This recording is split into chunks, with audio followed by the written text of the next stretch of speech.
السلام علیکم ناظرین، آخر کار ایک اچھی خبر سامنے آ رہی ہے۔ حد ڈرامہ اب اپنے اختتام کے بالکل قریب پہنچ چکا ہے اور صرف چند ہی اقساط باقی رہ گئی ہیں۔ 18 جون کو اس کی آخری قسط نشر ہوگی، جبکہ 19 جون سے نیا ڈرامہ دیوار آن ایئر ہو جائے گا۔ لیکن سوال یہ ہے کہ کیا حد واقعی ایک مضبوط انجام کے ساتھ ختم ہوگا یا آخری لمحات میں بھی کہانی مزید الجھ جائے گی؟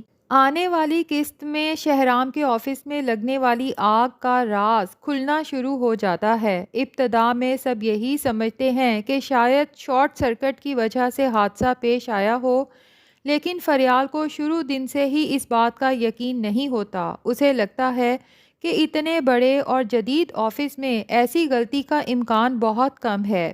یقیناً یہ کسی کی سوچی سمجھی سازش ہے اور کسی دشمن کا کام ہے۔ جب پولیس تحقیقات آگے بڑھاتی ہے تو حیران کن انکشافات سامنے آتے ہیں کہ آگ حادثاتی نہیں بلکہ باقاعدہ منصوبہ بندی کے تحت لگائی گئی تھی۔ اب سب کے ذہن میں صرف ایک سوال گردش کر رہا ہے کہ آخر شہرام کا اتنا بڑا دشمن کون ہو سکتا ہے؟ دلچسپ بات یہ ہے کہ کسی کا شک بھی زینیا کی طرف نہیں جاتا۔ خود زینیا بھی پریشان نظر آتی ہے کیونکہ اس بار اس نے سچ میں کچھ نہیں کیا، اور وہ سوچتی ہے کہ میں نہیں تو پھر کون ہے جو شہرام کو نقصان پہنچا سکتا ہے، جبکہ شہرام نے تو کبھی کسی کا نقصان نہیں سوچا۔ ادھر معید صاحب کو اچانک ریحان یاد آتا ہے، وہی ریحان جو شانزے کا سابقہ شوہر تھا اور جس نے معید صاحب کو گرفتاری کے وقت دھمکیاں بھی دی تھیں کہ وہ ایک دن شہرام اور اس کے پورے خاندان کو تباہ و برباد کر دے گا۔ مگر جب مزید تحقیقات ہوتی ہیں تو پتہ چلتا ہے کہ ریحان تو 1 سال پہلے ہی ملک چھوڑ کے جا چکا ہے اور چند سال پہلے اس کا حادثہ بھی ہوا تھا۔ تو پھر ریحان یہ سب کیسے کروا سکتا ہے جبکہ وہ آؤٹ آف کنٹری بھی ہے اور چلنے پھرنے سے قاصر بھی ہے؟ شہرام اس نقصان سے بری طرح ٹوٹ جاتا ہے۔ سالوں کی محنت، خواب اور سرمایہ چند لمحوں میں راکھ بن چکا ہے۔ لیکن ایسے وقت میں فریال ایک بار پھر ثابت کرتی ہے کہ اصل اور مخلص شریک حیات کون ہوتا ہے۔ فریال شہرام کو حوصلہ دیتی ہے کہ اگر آپ ایک بار کامیاب کاروبار کھڑا کر سکتے ہیں جبکہ آپ کا کوئی ایکسپیرینس بھی نہیں تھا، تو اب تو آپ کا اچھا خاصا تجربہ ہے، دوبارہ بھی بہترین کاروبار کھڑا کر سکتے ہیں۔ مگر جب شہرام مالی حالات کا ذکر کرتا ہے تو فریال اپنا تمام زیور لا کے شہرام کے سامنے رکھ دیتی ہے اور شہرام سے کہتی ہے کہ میرے لیے سب سے قیمتی چیز آپ اور میرا بیٹا ہادی ہیں۔ یہ زیور اگر آپ کے کسی کام آ جائے تو یہی میرے لیے سب سے بڑی خوشی ہوگی۔ یہ سن کر شہرام حیران رہ جاتا ہے کیونکہ اس نے ہمیشہ زینیا جیسی عورت دیکھی تھی جو صرف لینے کی عادی تھی، دینے کی نہیں۔ آج پہلی بار اسے احساس ہوتا ہے کہ ایک بیوی اپنے شوہر کے لیے کتنی بڑی قربانی دے سکتی ہے اور کتنی بڑی نعمت ثابت ہو سکتی ہے۔ اور سب سے دلچسپ منظر تب آتا ہے جب دروازے کے باہر کھڑی زینیا یہ ساری گفتگو سن رہی ہوتی ہے۔ شاید پہلی بار اسے احساس ہوتا ہے کہ فریال اور اس میں زمین آسمان کا فرق ہے۔ محبت صرف دعووں سے نہیں بلکہ قربانیوں سے ثابت ہوتی ہے۔ زینیا نے آج تک شہرام سے محبت کے دعوے تو بہت کیے، لیکن شہرام کے کسی مشکل میں کیا ہی کام آنا تھا، بلکہ الٹا شہرام اور اس کے گھر والوں کے لیے خود بہت سی مشکلات پیدا کیں۔ دوسری طرف دانش کا کردار بھی مزید مشکوک ہوتا جا رہا ہے۔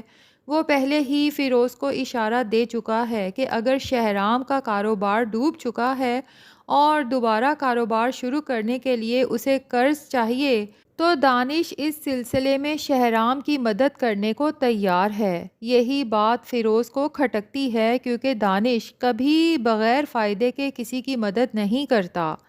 آخر اس کے اصل ارادے کیا ہیں؟ میرا خیال ہے بہت جلد فریال اس پوری سازش کی کڑیاں جوڑ لے گی۔ اسے اندازہ ہو جائے گا کہ شہرام کی تباہی کے پیچھے دانش کا ہاتھ ہے۔ دانش صرف ایک مقصد حاصل کرنا چاہتا ہے، وہ چاہتا ہے کہ شہرام اتنا کمزور ہو جائے کہ زینیا خود اسے چھوڑ کے چلی جائے۔ لیکن اگر فریال کی قربانی اور حمایت سے شہرام دوبارہ اپنے قدموں پر کھڑا ہو جاتا ہے تو دانش کا تو پورا پلان ناکام ہو سکتا ہے۔ ادھر سیرت کی زندگی بھی مکمل طور پر بدل چکی ہے۔ وہی سیرت جو کبھی دوسروں کی غربت کا مذاق اڑاتی تھی، آج خود تنہائی، بے بسی اور غربت کا شکار ہے۔ ایسے میں سیرت کی نہ کوئی دوست کام آتی ہے اور نہ ہی وہ امیر رشتہ دار جو اچھے وقتوں میں سیرت کے ساتھ تھے۔ کام آتا ہے تو وہی اظہر جس کی کبھی سیرت نے نہیں سنی، لیکن اظہر کو سیرت کی سچ میں فکر ہے اور اسے پتہ ہے کہ اس سلسلے میں اس کی مدد صرف سمین ہی کر سکتی ہے، کیونکہ اظہر کی اپنی بیوی سائمہ نے تو صاف کہہ دیا ہے کہ جو کچھ سیرت نے میرے ساتھ کیا تھا میں تو اسے نہیں بھلا سکتی۔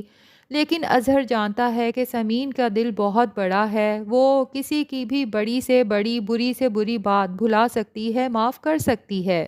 تو اظہر سمین کو کال کر کے کہتا ہے کہ مجھے پتا ہے یہ مناسب موقع تو نہیں ہے، جبکہ سیرت کی بیٹی زینیہ زبردستی تمہارے شوہر پہ مسلط ہو کے اس وقت تمہاری بیوی کی سوکن بن کے اس کی زندگی مشکل بنا رہی ہے، لیکن جو حالت سیرت کی ہے کوئی اور نہیں جسے میں اس کی مدد کے لیے بھیج سکوں، صرف تم ہی ہو جس سے میں درخواست کر سکتا ہوں۔ لیکن سمین اظہر کا مان نہیں توڑتی اور کہتی ہے کہ اظہر میں دوبارہ زندگی میں سیرت کی شکل کبھی دیکھنا تو نہیں چاہتی تھی، لیکن میں جانتی ہوں کہ ہر خاندان میں ایک ایسا شخص بھی ہوتا ہے جو پورے خاندان کو توڑنا چاہتا ہے، اور ایک ایسا شخص بھی ہوتا ہے جو ہمیشہ خاندان کو جوڑ کے رکھنا چاہتا ہے، اور تم انہی لوگوں میں سے ایک ہو۔ جب تم سیرت جیسی عورت کو معاف کر سکتے ہو اور خاندان کو جوڑ کے رکھنا چاہتے ہو تو میں تمہارا پورا ساتھ دوں گی۔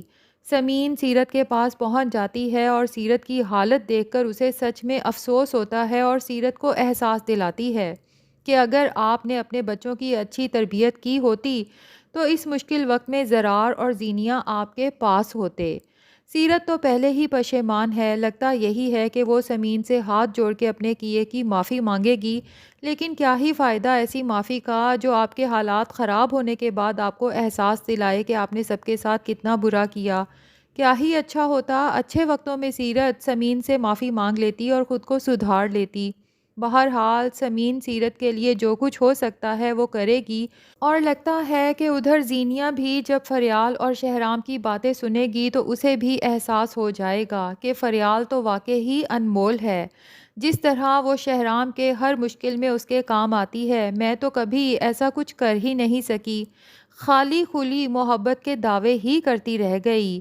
اب سمجھ آیا کہ شہرام مجھے بھول کے اتنی جلدی فریال سے کیوں محبت کرنے لگا۔ اب زینیہ کو ہو سکتا ہے اپنی ماں کا بھی خیال آئے کہ میں تو اپنی ماں کی بھی سگی نہیں، جبکہ میری ماں اس وقت اتنی مشکل میں ہے اور اس کے پاس کوئی بھی نہیں جو اس کا خیال رکھ سکے۔ تو زینیہ واپس اپنی ماں کے پاس جاتی ہے اور پھر وہاں سیرت زینیہ کو حقیقت کا آئینہ دکھاتی ہے کہ جو انسان اپنے اخلاق، مذہب اور انسانیت کی حدیں پار کر جاتا ہے وہ انسان انسان کہلانے کے قابل ہی نہیں رہتا۔ خیر، لگتا یہی ہے ناظرین کہ بہت جلد دانش بھی پکڑا جائے گا اور زینیہ اور سیرت کو اپنی غلطیوں کا احساس بھی ہو جائے گا۔ وہ سمین اور فریال سے اپنے کیے کی معافی بھی مانگ لیں گی، اور ایسے میں پاسبل ہے کہ سیرت کا بیٹا زرار جب اسے پتہ چلے کہ اس کی ماں کی حالت کتنی خراب ہے اور اس کے ساتھ کتنا برا ہو چکا ہے تو ہو سکتا ہے وہ بھی سیرت کو معاف کر دے اور واپس پاکستان پلٹ آئے۔ آپ کو کیا لگتا ہے ناظرین؟ اگر سیرت اور زینیہ کو اپنی غلطیوں کا احساس ہوتا ہے اور وہ معافی مانگتی ہیں تو انہیں معاف کر دینا چاہیے، یا پھر دانش کے ساتھ ساتھ زینیہ اور سیرت تینوں کو ان کے کیے کی سزا ملنی چاہیے؟ کمنٹس میں اپنی رائے ضرور دیں۔ ریویو اچھا لگا ہے تو ویڈیو کو لائک اور چینل کو سبسکرائب بھی کر دیں۔